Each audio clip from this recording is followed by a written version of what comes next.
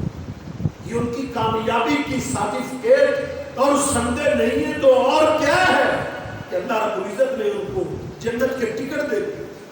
ابو بکر فی الجنہ و عمر فی الجنہ و عثمان فی الجنہ و علی فی الجنہ و طلحہ فی الجنہ و زبیر فی الجنہ و سعید فی الجنہ. نام لے لے کے محمد رسول اللہ صلی اللہ علیہ وسلم نے ان کو جنت کے ٹکٹ دے دیے. یہ ان کے امتحان لے کر ان کو یہ انعامات دیے. میں کہتا ہوں چھوڑے آپ قادسیہ کو نہ دیکھیں, قادسیہ کی قربانیاں آپ نہ دیکھیں, آپ جنگ موتا کو نہ دیکھیں, جنگ موتا کو آپ نہ دیکھیں جس میں ایک صحابی پہاڑی کی چوٹی پر اپنے ساتھی کی بوٹیاں کٹھی کر رہا تھا, اس کی گوشت کے ٹکڑے کٹھے کر رہا تھا اور سب ہوتا چلا جا رہا تھا. دوستوں نے کہا وہ کٹ گیا ہے, وہ قربان ہو گیا ہے, وہ جنت کے اعلی محل میں چلا گیا ہے, تو کیوں روتا ہے؟ اللہ نے اس کی قربانی کو قبول کر لیا, تو کیوں روتا ہے؟ کہتا روتا میں اس لیے کہ ہم نے رات کو دونوں نے دعائیں کی تھی. پہلے دعا میں نے کی تھی, یا اللہ صبح جنگ ہونے والی ہے, میری تلوار سے میرے ہاتھوں سے بے شمار کافروں کو جہنم واصل کرنا. میرے ساتھی نے آمین کہا, پھر اس نے دعا کی, اس نے دعا یہ کی تھی اللہ میری تلوار سے کفار کی گردنیں کٹیں, اس کے بعد کفار مجھے کاٹے, میرے جوڑ کاٹے, میری آنکھیں نکال دے, میرے کان کاٹ دے, میرا ناک کاٹ دے, میری آنکھیں نکال دے, میرے جوڑ کاٹ دے, میرے ٹکڑے ٹکڑے کر دے, پھر میرے ٹکڑوں کو پہاڑ پر بکھیر دے. میرا رب مجھے اکٹھا کر کے پوچھے کہ تو کیا چاہتا ہے, تو میں اپنے رب سے کہوں کہ میں چاہتا ہوں اقتل فی سبیل اللہ ثم احیا ثم اقتل ثم احیا, کہ میں تیرے راستے میں کٹ جاؤں پھر زندہ کر دیا جاؤں, پھر میں تیرے راستے میں کٹ جاؤں پھر زندہ کر دیا جاؤں, میں تیرے راستے میں رب پھر کٹ جاؤں پھر زندہ کر دیا جاؤں. میں یہ تمنا کروں. یہ ایمان نہیں تھا تو اور کیا تھا؟ یہ ان کے مومن ہونے کی دلیل نہیں تھی تو اور کیا دلیل تھی؟ ایمان کس چیز کا نام ہے, پھر اسلام کس چیز کا نام ہے, پھر دین کس چیز کا نام ہے؟ وہ گوٹیوں کو اکٹھا کرتا ہوا ہونا تھا کہ مجھے یہ نہیں پتا تھا کہ اس نے یہ دعا کر دی. میں اپنی دعا پہلے کر چکا تھا, کاش کہ میں بھی یہ دعا کروں.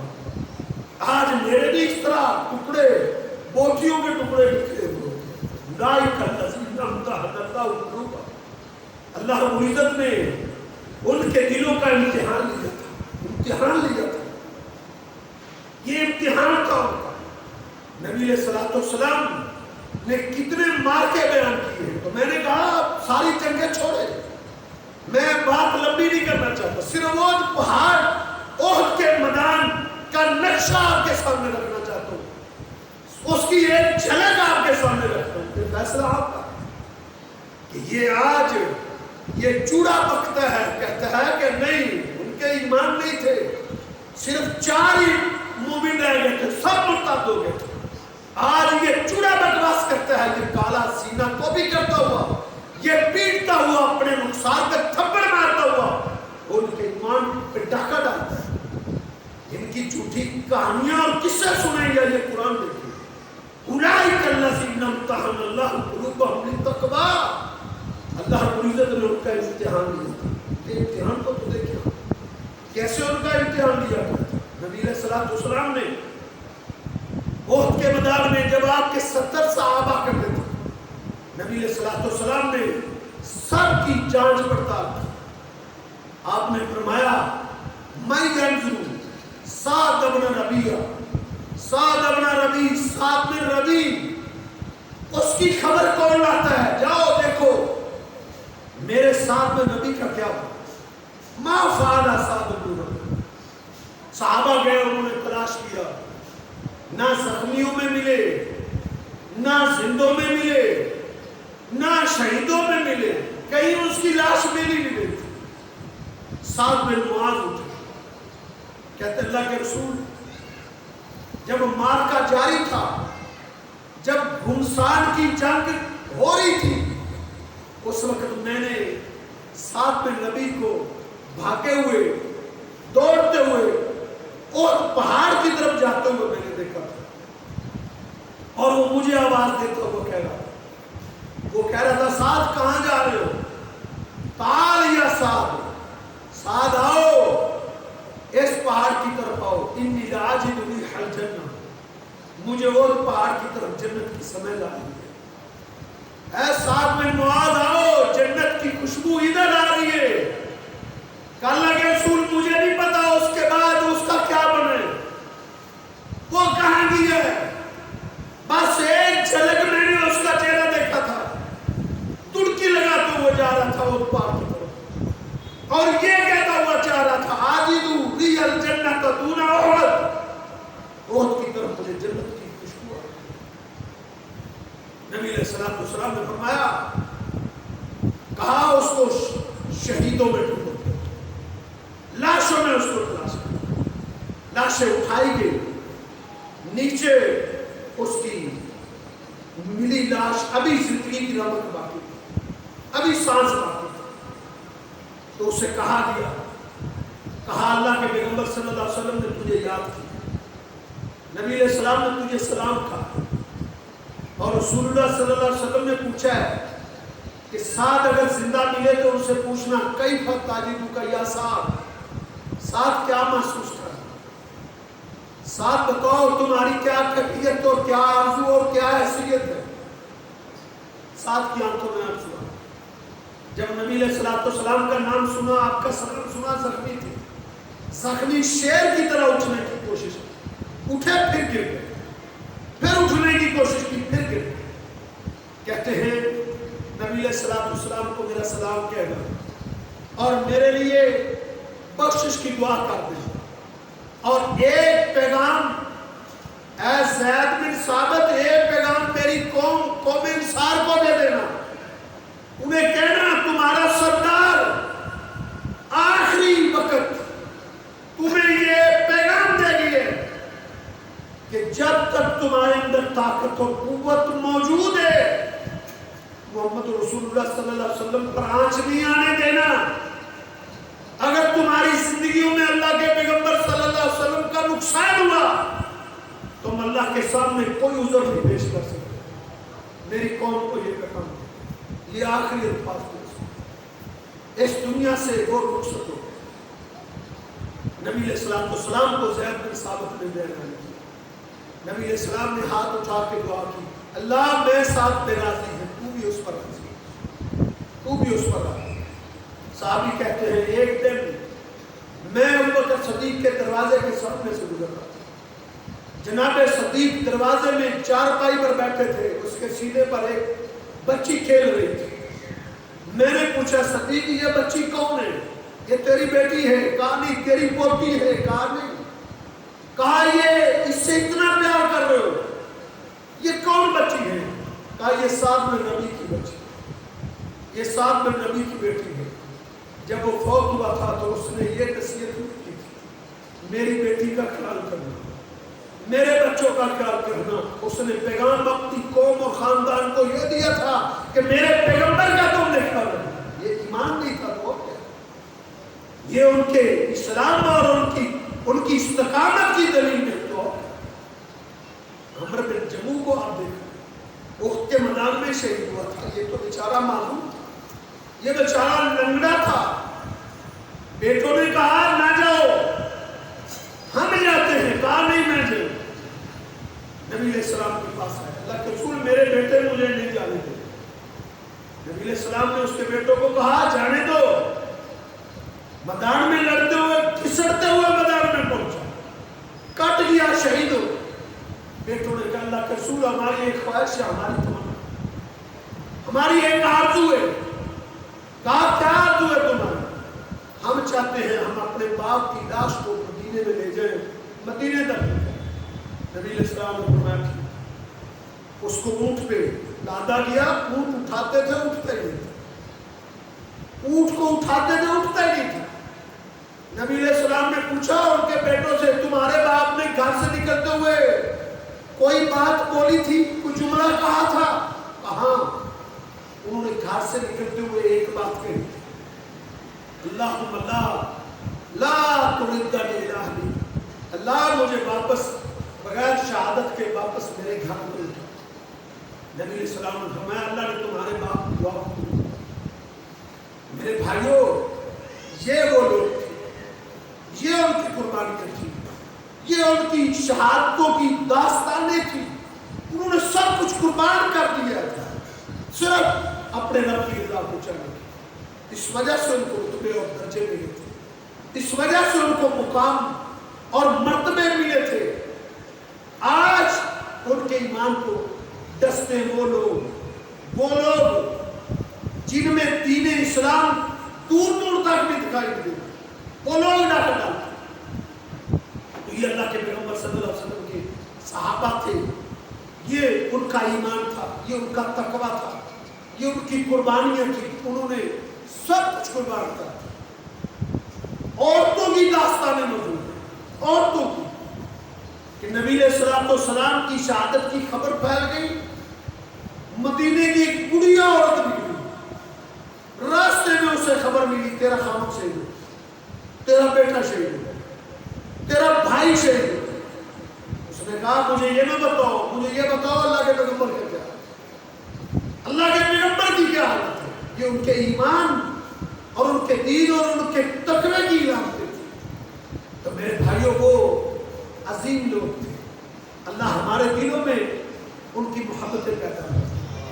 نبی علیہ السلام نے فرمایا تھا لا تسبوا اصحابی، میرے صحابہ کو برا بھلا نہ کہا، اگر تم میں سے کوئی اور پہاڑ سونے کا خرچ کر دے اللہ کے راستے میں، پورا پہاڑ، وہ کوئی ٹن نہیں ہے، کئی کلومیٹروں میں محیط ہے وہ پہاڑ، سونے کا مل جائے کسی کو، وہ سارا اللہ کے راستے میں خرچ کر دے، اخلاص کے ساتھ۔ پیغمبر کے صحابی نے ایک مٹھی جو اللہ کے راستے میں خرچ کیا، ان کے ایک مٹھی جو میں اللہ نے جو ان کو اجر دیے، بعد میں آنے والے کا اور پہاڑ ان کی مٹھی جو کا مقابلہ نہیں کر سکتے۔ تو یہ وہ لوگ تھے، اللہ کو عزت سے دعا ہے اللہ کو ہمیں ان سے سچی محبت عطا فرمائے، اللہ ہمیں ان کا دفاع کرنے کی توفیق عطا فرمائے، اللہ رب العزت ہمیں ان کا تحفظ کرنے کی توفیق عطا فرمائے، اللہ ہمیں جب تک زندہ رکھے ان کے مشن پر، ان کے منہج پر اللہ تعالیٰ ہمیں زندہ رکھے، کیونکہ اللہ نے ان کے ایمان کو بطور سیمپل پیش کیا دنیا والوں کو، بطور سیمپل۔ فَإِنْ آمَنُوا بِمِثْلِ مَا آمَنْتُمْ بِهِ فَقَدِ اهْتَدَوْا۔ ہدایت یافتہ اس وقت تک نہیں ہو سکتے جب تک یہ اللہ کے پیغمبر کے صحابہ جیسا ایمان نہیں لاتے، صحابہ جیسا۔ اللہ نے تو ان کے ایمان کو سیمپل بنا کے بھیجا، بالکل اس جیسا ایمان لے دیا۔ یہ ان کی کامیابی کی دلیل تھی۔ ہمارے جو اسلاف تھے وہ اپنے بچوں کو صحابہ کرام کی محبت کی ایسے تعلیم دیتے تھے جس طرح عقیدہ سکھلایا جاتا ہے، جس طرح نماز سکھلائی جاتی ہے، وہ اپنے بچوں کو ابو بکر و عمر عثمان و علی سب کی محبت اس طرح ان کے دلوں میں پیوست کرتے ہیں۔ ہم اللہ کے فضل سے اللہ کے پیغمبر کے سارے صحابہ سے محبت کرتے ہیں، اہل بیت سے بھی ہمیں محبت ہے اور دوسرے صحابہ سے بھی محبت ہے۔ ہم اللہ کے فضل سے ہر ایک میں سے کسی کی بھی تنقید کو ہم گناہ کبیرہ سمجھتے ہیں۔ اہل بیت میں سے کسی بھی صحابی کی شان میں کمی کرنا، اس کو ہم کفر سمجھتے ہیں۔ اگر کوئی پیغمبر کے صحابی کی تنقید کرے یا اہل بیت میں سے کسی کی تنقید کرے، اسلام اس کی اجازت نہیں۔ ہم تو کھل کے کہتے ہیں، ہمارے علماء بھی کھل کے کہتے ہیں کہ قانون بنا دو، کوئی اہل بیت کی توہین کرے یا صحابہ کی توہین کرے، قانون بنا دو کہ اس کی زبان کو کاٹ دیا جائے، اس ملک کا نظام اور قانون بن جائے، اس کو گولی مار دی جائے جو اللہ کے پیغمبر صلی اللہ علیہ وسلم کے کسی صحابی یا اہل بیت میں سے کسی بھی ہستی کی توہین کرے، کیونکہ وہ سب ہمارے اپنے ہیں، ہم تو ان میں سے کسی کی بھی توہین گوارا نہیں کر سکتے۔ اللہ مجھے اور آپ کو ان صحابہ سے سچی محبت و الفت عطا فرمائے۔